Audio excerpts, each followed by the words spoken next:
myself I commit myself to a peaceful and democratic way of life, to a peaceful and democratic way of life, to ensure the establishment ensure the establishment and maintenance of a Filipino society and maintenance of a Filipino society characterized by freedom, characterized by freedom, solidarity, solidarity, justice, justice, equity, equity, social and intergenerational responsibility, social and intergenerational responsibility, self-reliance, self-reliance, and efficiency. and efficiency. I further commit myself I further commit myself to the 5 principles of theism, to the 5 principles of theism, humanism, humanism, enlightened nationalism, enlightened nationalism, shared prosperity, shared prosperity, and consultative and participatory democracy. and consultative and participatory democracy. Ayan, maraming salamat po. At pwede na po tayong maupo para sa ating mga audience na nandito ngayon sa PDP headquarters. Good afternoon, everyone, to all the officers in attendance. As we witness today's oath-taking ceremony, I'd like to thank you for coming over and about to witness the oath-taking of one of our staunch supporters, a committed leader, a public servant who is based in Region 2, or specifically, he hails from Tuguegarao City. So, let me share to you, my dear friends, my dear colleagues in PDP, his background. He was a vice mayor of Tuguegarao City way back 2013. And he also supported and participated as one of the Duterte campaign teams, a parallel group based in Region 2, way back 2016, supported former President Rodrigo Roa Duterte during the campaign trail. And he was appointed way back 2017 as the President of the Development Academy of the Philippines. Right now, he is currently the lead facilitator and training advisor of the Office of the Vice President. Ladies and gentlemen, we're very fortunate that this person has joined PDP and expressed his full commitment and support to the party. I know that this person, this fine gentleman, who happens also to be a lawyer, can really provide a very significant contributions to the party itself. His influence, not only being a good public servant, but a community leader, could really spark a big difference in the coming years. Especially that we're about to roll out our support to Vice President Sara this coming 2028. He is a lawyer, as mentioned a while ago, a very well-trained facilitator, an educator, and at the same time, a person who really believes the principles, not only believe, but also embrace the principles of our party. So, ladies and gentlemen, without further ado, I'd like to introduce to you our oath taker. He will be taking his oath as the regional president for Region 2 of the Partido Demokratiko Pilipino. Attorney Engelbert Jojo Carona. Ayan, may I request the Vice Chairman and Acting Chairman of PDP to come in front. To come in front, please, to administer the oath. To administer the oath of office to Attorney Engelbert Caronan as the Regional Council President for Region 2. May I request, of course, the officers of the party who are present. Number one, of course, ang aming Vice President for the International Affairs who comes from Luzon as well, Attorney Lambino. Our Arbitration Committee Chairperson, Attorney Pogi, you're the one, Jimmy Bondo, Attorney Yvette Contacto, former Undersecretary Penny Belmonte, former Commissioner, asan si Raymar Mansilunan? Ka-Raymar, come over here. Ayan, to witness the oath-taking of Attorney Engelbert. And of course, ipapawitness din namin our incoming Council President for Pasay City who will soon take their oath also. Yorme Rivera, and the incoming also Secretary General of Pasay City, Mong Tolentino. Okay, dito kayo, witness kayo ngayon. Next, pag-oath nila, witness na rin sila. Ayan. Pwedeng forward kayo. And of course, the aming Executive Director. Pinakalag sa likod. Ma'am. Yeah, Jimmy Conte. My honor, one is term. So, say the state's name. Okay. Please raise your right hand and repeat after me.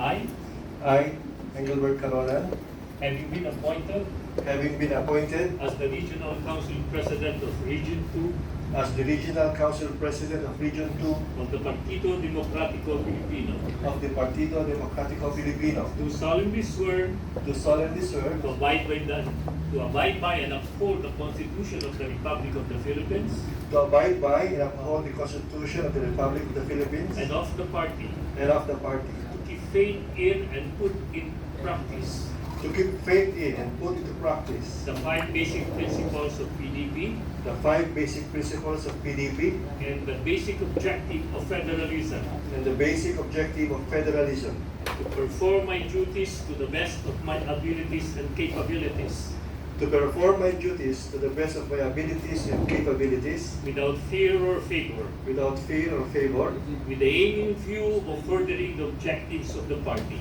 with the aiming view of furthering the objectives of the party and advancing the interests of the community to which it is dedicated, and advancing the interests of the community to which it is dedicated, and to conduct myself in a manner befitting a good and true PDP, and to conduct myself in a manner befitting a good and true PDP, so as to bring honor and prestige to the party.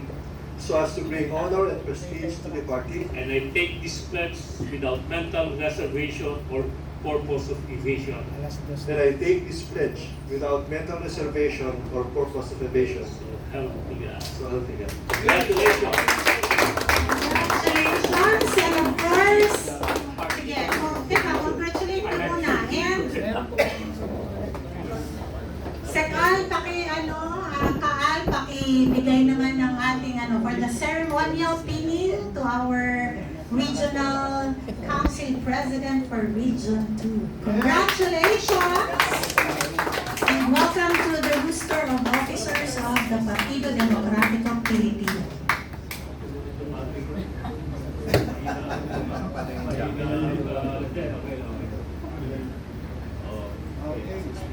Ayan, okay. Officials, pakikamayan naman ang ating bagong kalimang kamay.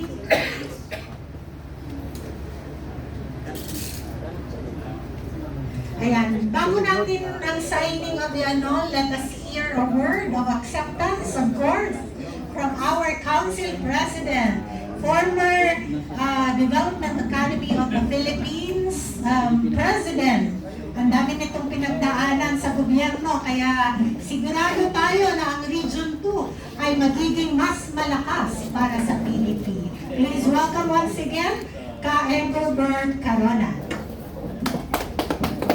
Magandang hapon po sa kanilang lahat. Unang-una gusto ko magpasalamat sa PDP for entrusting to me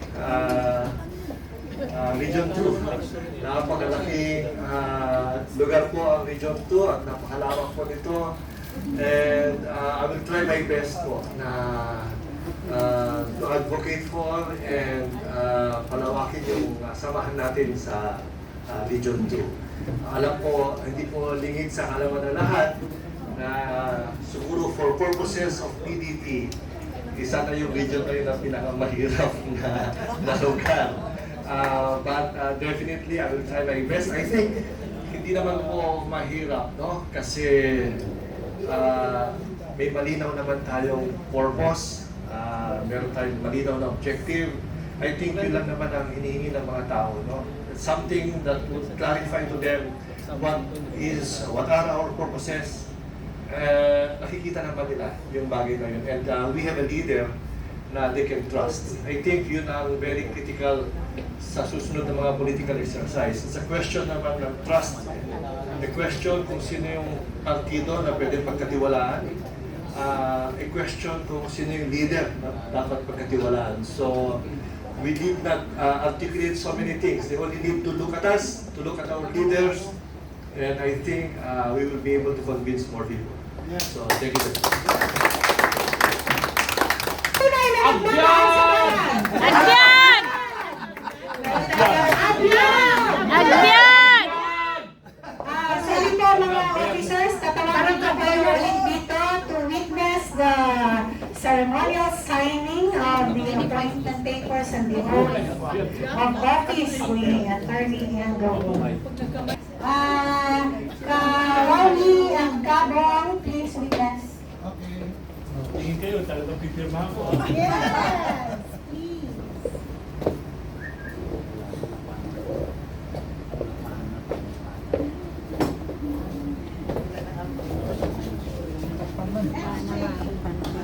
picture.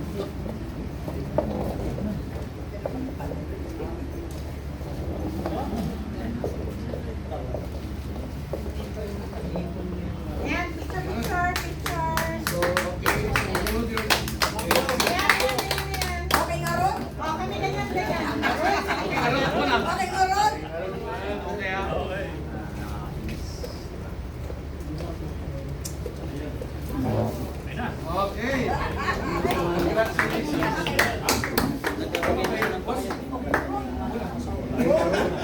Ngayon naman po ay hingan muna natin ng mensaheng paalala. Mensaheng paalala para kay Engelbert. Ano bang tawag ko sa'yo, Bert? Engelbert. Jojo. Of Partido Demokratiko Pilipino. At siyempre yung bago nating kasama sa PDP si Attorney Jojo. Kapatak nga Ilocano nga mangmanganti rabunggal sa loyot nga day ti lahok na nga itono nga bunchip. Sabi ko kanina, tinatanong nila sa akin kung ano ba yung mabuhay sa Ilocano. Sabi ko, agbyag. Agbyag. Ibig sabihin nun, agbyag mabuhay. Hindi agbayag. Kasi yung agbayag, matagal. Yung sa Ilocano yun, agbayag ka, matagal ka naman. Yung sabihin nun. Ngayon, kaplawak tayo amin na kapadak na Ilocano, titamyanan. Sabi nga nila, ano ba raw yung solid north? Eh wala naman ng solid north ngayon pag pinag-uusapan ay politika doon sa kabila. Kasi sa Region 1, doon pa lamang sa probinsya natin sa Pangasinan, siya ang pinakamalaking probinsya sa buong Northern Luzon, if not all provinces north of Manila. At doon sa Pangasinan, doon naman tayo sa Pangasinan. Ganun din sa Laon yan. Marami naman tayong mga kaibigan dyan na membro po ng PDP. At lalo-lalo na sa Ilocos. Alam naman na po natin yung sitwasyon dyan sa Ilocos. Andyan pa rin si Manong Chavit Singson. Pagdating naman sa Region 2, andito na ngayon ang bago nating presidente sa Region 2. At least nawala na po ng isang malaking problema sa Northern Luzon. At andyan na si Attorney Jojo na kasama natin. Dating Vice Mayor ng Tuguegarao City at siyempre naging presidente ka ng Development Academy of the Philippines. Yun naman kailangan natin sa PDP. Yung kanilang damdamin, kaisipan, at ang ginagawa nila is more on development-oriented leaders. Na yun po ang direksyon ng PDP Laban. Na kailangan po ay magkaroon tayo ng mga pinuno ng partido para mas mapalakas natin ang mga kasapi natin sa local at village leaders. Alam po ninyo, yung political system natin sa Pilipinas, tinatawag ko itong kumbaga sa telepono, nasa iCloud yung mga partido. Political parties in the Philippines, except PDP Laban, wala silang pundasyon sa baba. Lahat nakadutang yung mga partido. Yung mga politiko na nandiyan, pwede silang magpapalit-palit, magpalipat-lipat, everyday kung gusto nila. But not in PDP Laban. We'll make sure that PDP Laban will be steadfast in inculcating to everybody's mind and heart that once you become a member of PDP Laban, starting now, this year, and towards 2020 and thereafter, that you remain to be a member of PDP Laban, that you are proud to be a member of PDP Laban. Party build-up, party system, and party strengthening is not measured by whether we are going to win the elections or not. We'll make sure that PDP Laban will know how to take care of its leaders and its members. We'll make sure that we are going to try our best to give our political opponents a good fight, and we'll make sure that our party members and party leaders will win in the elections. But if the outcome will not be as what we are trying to do and what we are thinking of, we may not end to be the victor, but we are not going to abandon you. We will continue to recognize you as the full-fledged, legitimate members of PDP Laban, and we are not just going to get somebody who won in that election, who in the first place did not become a member of PDP Laban, and would like only to become a member of PDP after winning the election. Hindi na po mangyayari ganun. Medyo masama ang naging karanasan natin sa PDP.